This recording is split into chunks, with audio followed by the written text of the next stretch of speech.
Alô, comunidade das redes sociais! Mais uma vez aqui para tratarmos de mais um tema. E o tema de hoje começa por uma pergunta: por que Bolsonaro está chorando? Ou seja, por que Bolsonaro está aparentemente deprimido? Evidentemente que estou usando aqui a imprensa como fonte dessa tristeza, dessa depressão que alguns estão identificando. Além dessa depressão que a imprensa está identificando, eu não considero comum uma pessoa, depois de uma derrota, sumir por um tempo, não aparecer e precisar da intervenção de um deputado, Gianazzi, essa é a notícia que chegou a nós, e o Gianazzi teve que entrar com uma acusação de abandono de função, e através de uma acusação de abandono de função a pessoa pode ser simplesmente exonerada. Então, isso me leva a crer que a pessoa pode estar incorrendo nessa aparente depressão. Mas a pergunta que não quer calar é a seguinte: se está, por quê? Porque se nós olharmos para a literatura política, a gente vai observar que uma pessoa que tem a quantidade de votos que ele teve, mais inclusive que na eleição passada, cerca de 57 milhões de votos, Lula teve aí em torno de 60 e Lula ganhou por 1,5 aparentemente. Uma pessoa com esse perfil, com esse desempenho, o que ela vai fazer? O que ela faz? Ela vai liderar a oposição. Exemplo mais objetivo não poderíamos ter: Lula em 89. O Lula estava subindo nas pesquisas, talvez com chances de passar Collor, e de repente a campanha do Collor surge com uma ex-mulher do Lula, dizendo que o Lula era racista, etc, e etc. Não sei se por coincidência ou não, Lula parou de crescer e Collor ganhou por pouco. Era a chance de alguém da classe trabalhadora ser pela primeira vez presidente da República, ou seja, o baque foi grande, o golpe foi grande. E depois que passou as eleições, Lula apareceu no sindicato, visivelmente emocionado, e colocou a seguinte afirmativa: sou oposição ao meu adversário. O Lula fez até um governo paralelo, né? Com ministros de cada pasta para acompanhar os atos do executivo. Ou seja, com aquela quantidade de votos que ele teve, por mais dura que tivesse sido a derrota, Lula se posicionou como alguém que estava cacifado para liderar o maior grupo de oposição ao presidente Collor naquela época, que era principalmente a partir da sua candidatura derrotada. Então, isso aconteceu também na eleição de 94. Lula perdeu mais uma vez, agora para Fernando Henrique, impulsionado pela euforia trazida pelo Plano Real, considerado o maior plano e o melhor plano de estabilização da moeda e da economia brasileira, né? Em outras oportunidades a gente pode até conversar sobre essa afirmativa. No real também trouxe muitos problemas. Problemas esses que inclusive redundaram na derrota para a pessoa que Fernando Henrique apoiou na primeira eleição, na última eleição que Lula perdeu, que foi aquele que havia sido ministro da Saúde do PSDB. Né? De vez em quando a minha mente dá assim um lapso, mas Lula perdeu a sua última... Foi a última eleição que Lula perdeu. Depois, José Serra. Depois, ou seja, na última eleição que Lula perdeu. Depois, Lula veio a se candidatar. Lula perdeu a última eleição em 98 para Fernando Henrique de novo. Ainda na esteira dos motivos do Plano Real. Mas, finalmente, em 2002, Lula venceu José Serra e se tornou pela primeira vez presidente da República, e já nessa eleição, ou na segunda, não me lembro, já se tornaram o homem mais votado da história do planeta. Mas enquanto ele perdia, ele se motivava a ser uma voz da oposição. Então, por mais que seja dura a derrota de Bolsonaro para Lula, por que Bolsonaro não assume esse papel de liderar a oposição? Mas antes de entrarmos no tema de hoje, quero convidar você mais uma vez a se inscrever no nosso canal, a dar o seu like, a fazer o teu comentário e a compartilhar nosso material com outras pessoas. E ao se inscrever, acione o sininho para receber notificações de novos vídeos. Dê like, compartilhe e, acima de tudo, comente. Comente para que o nosso material a cada dia cresça e apareça nas plataformas do YouTube. Esse canal que tem dois objetivos, que é de combater o pensamento binário nas redes sociais, o pensamento binário que forma muito a nossa personalidade hoje. O nós e eles fácil. É muito fácil a gente acompanhar o binarismo dos próprios algoritmos que procuram colocar a gente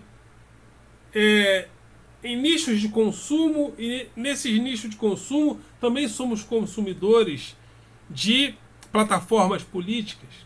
E as plataformas políticas sempre têm aquele lado de oposição. Eu me oponho a esse, eu me oponho àquele.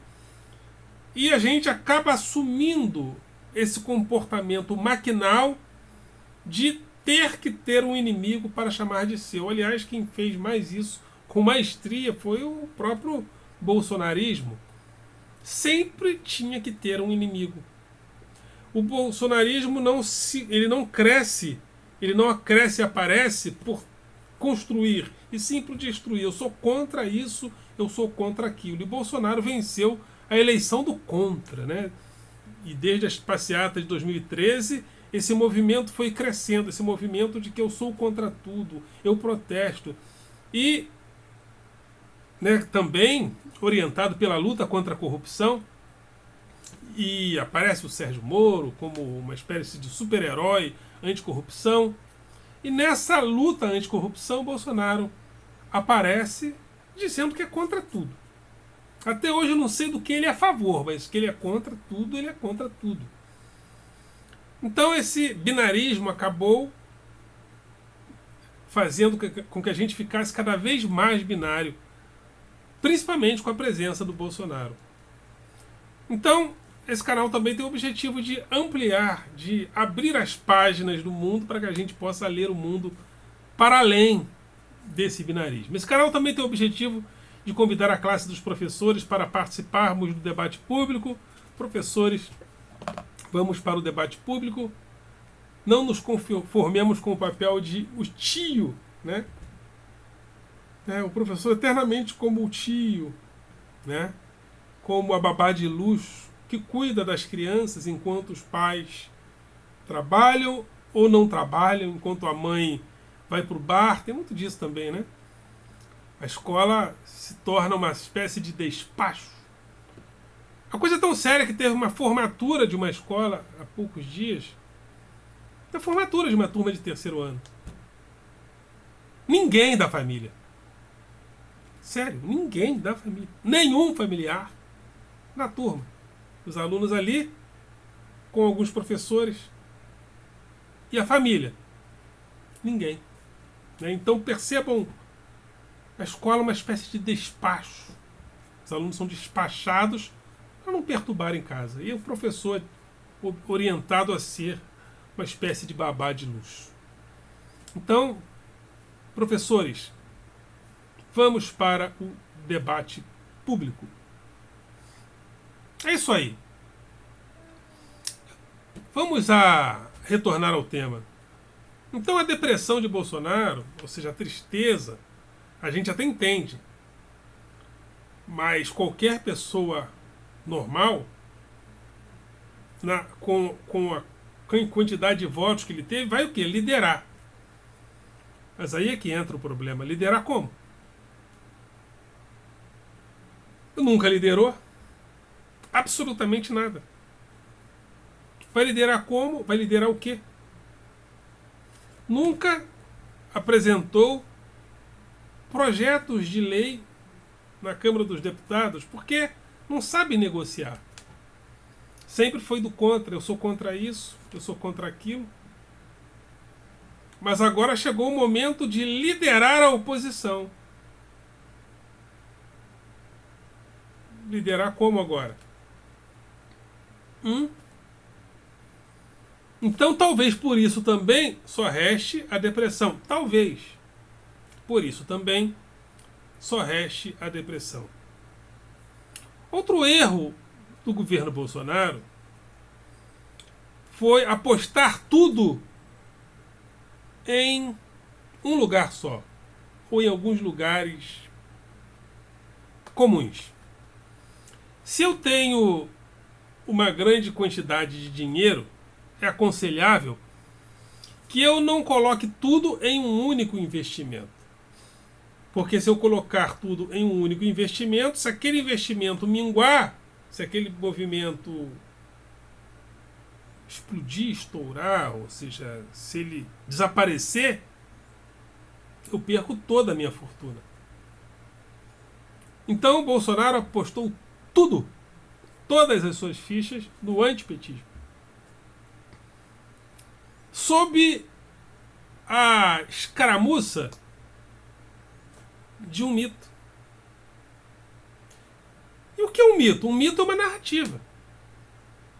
O mito não precisa ter lastro na realidade. Quando os povos do passado explicavam a realidade através de mitos, através de construções de mitos do passado, mito da criação dos deuses, mito da relação sexual entre os deuses que gerariam as coisas, aquilo não precisava ter lastro na realidade. Não é como o papel do historiador, que precisa de documentos históricos para provar determinados fenômenos históricos. O historiador precisa de lastros da realidade para fazer a sua narrativa. O mito não. Então, quando o público do Bolsonaro diz que ele é mito mesmo, porque eles só precisam da narrativa. Eles só precisam dizer.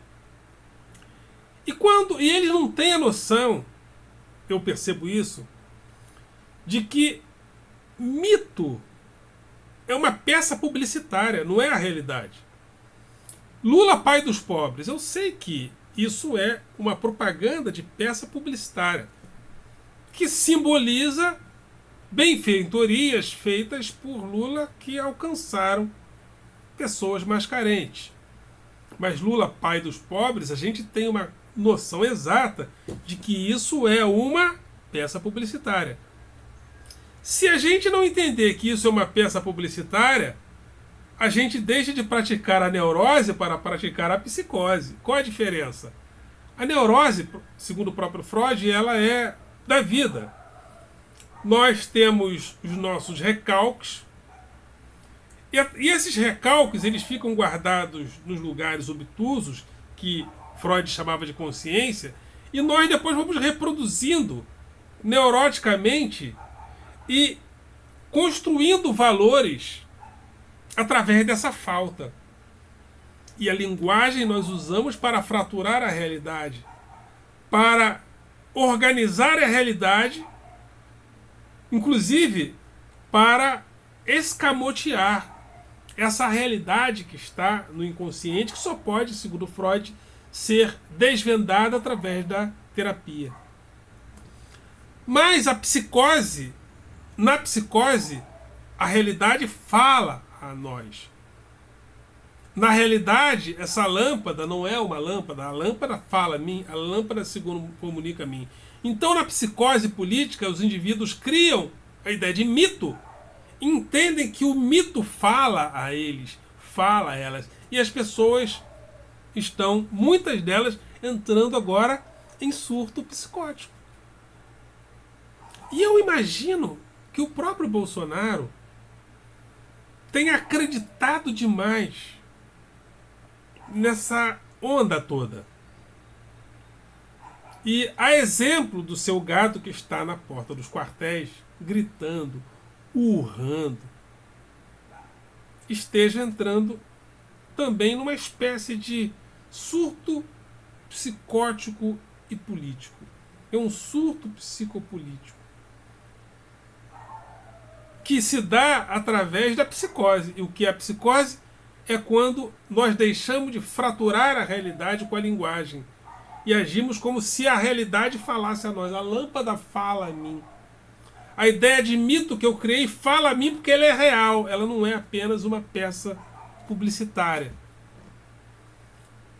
E isso tendo a cobertura do neopentecostalismo, que é um lugar muito frutífero para o aparecimento de certos surtos.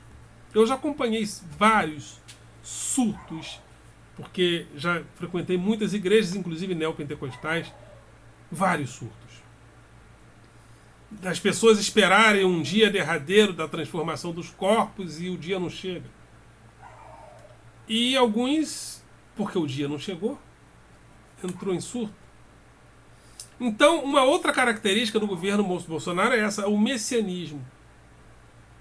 Bolsonaro passou a ser visto como um messias.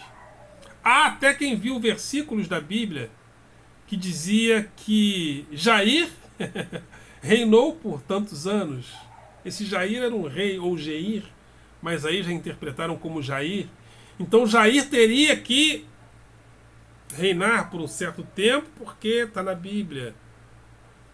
Tem gente que viu, a filha da Bíblia Consuelo, da Bíblia do Brasil, viu, teve visões que aquele homem sararia o Brasil, e um pastor foi lá e ungiu Bolsonaro, a exemplo dos reis da Bíblia que eram ungidos no passado. Só que a unção de hoje é o voto. Mas aí depois de criar esse mito todo, como sair dele? Agora entrou o constrangimento. Há uma necessidade de sair de fininho do Palácio do Planalto, sem ninguém ver. Porque sair é uma assinatura e uma confissão de derrota. E eles não conseguem entender que ele perdeu. Eles não conseguem entender. Então, a derrota ficou muito maior, porque qualquer ex-presidente que perdeu saiu do Alvorada numa boa. Porque é do processo, é do jogo democrático.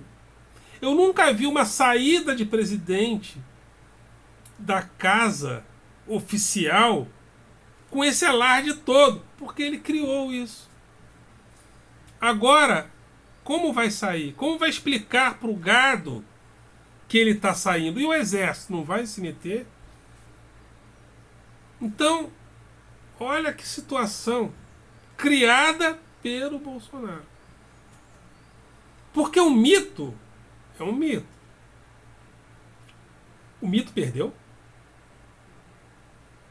O mito vai sair? Entregar a faixa, então, nem pensar, porque o mito reconhecer que perdeu para o Lula e toda a vida do Bolsonaro, principalmente de um tempo para cá, se concentrou em atacar as esquerdas, em atacar o Lula, e ele perdeu exatamente, olha, ou Deus ou o diabo existe, né? Um dos dois. Usando aqui, né? Eu acredito em Deus e não no diabo, mas exatamente para o Lula, o único capaz de derrotá-lo nessas eleições. Único. Ele vai e perde para o Lula. O golpe foi duríssimo. Talvez o golpe em si mais no gado do que nele. Porque talvez a depressão dele tenha outras razões. Se há a depressão, se há o choro, há outras razões. Eu não penso que seja razoável esse chororô todo por causa de uma derrota. Se há depressão, e eu acho que há coisas muito parecidas com ela, não de agora, mas de um tempo, esse comportamento de alteração entre euforias repentinas e momentos de uma certa não euforia, essas alterações sempre me fizeram desconfiar, e o rosto muito parecido com pessoas que a gente observa que tomam medicamentos muito fortes para questões psicoterapêuticas. Por que Bolsonaro está tão deprimido? Evidentemente que eu estou aqui tateando essas possibilidades. Não estou fazendo nenhum diagnóstico porque não sou preparado para isso. Não gosto, né? Tenho uma admiração profunda, aliás, professor Paulo Giraldelli, o meu professor por excelência nos últimos dias, revolucionou meu pensamento de esquerda. Olha, só gratidão. Mas como ninguém é perfeito, e eu não estou aqui para mitificar Paulo Giraldelli, só não gosto dele esse ímpeto de toda hora estar distribuindo diagnósticos.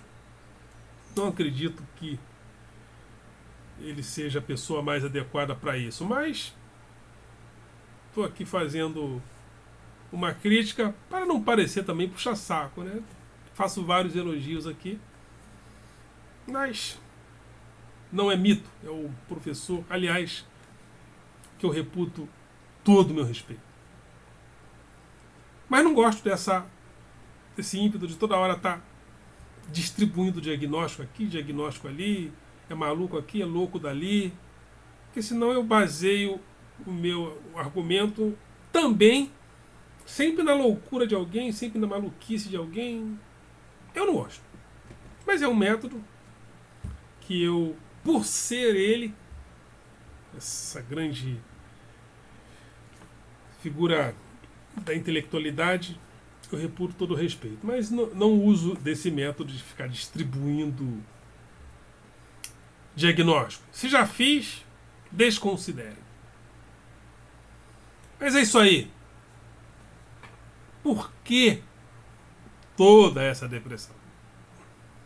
Se há.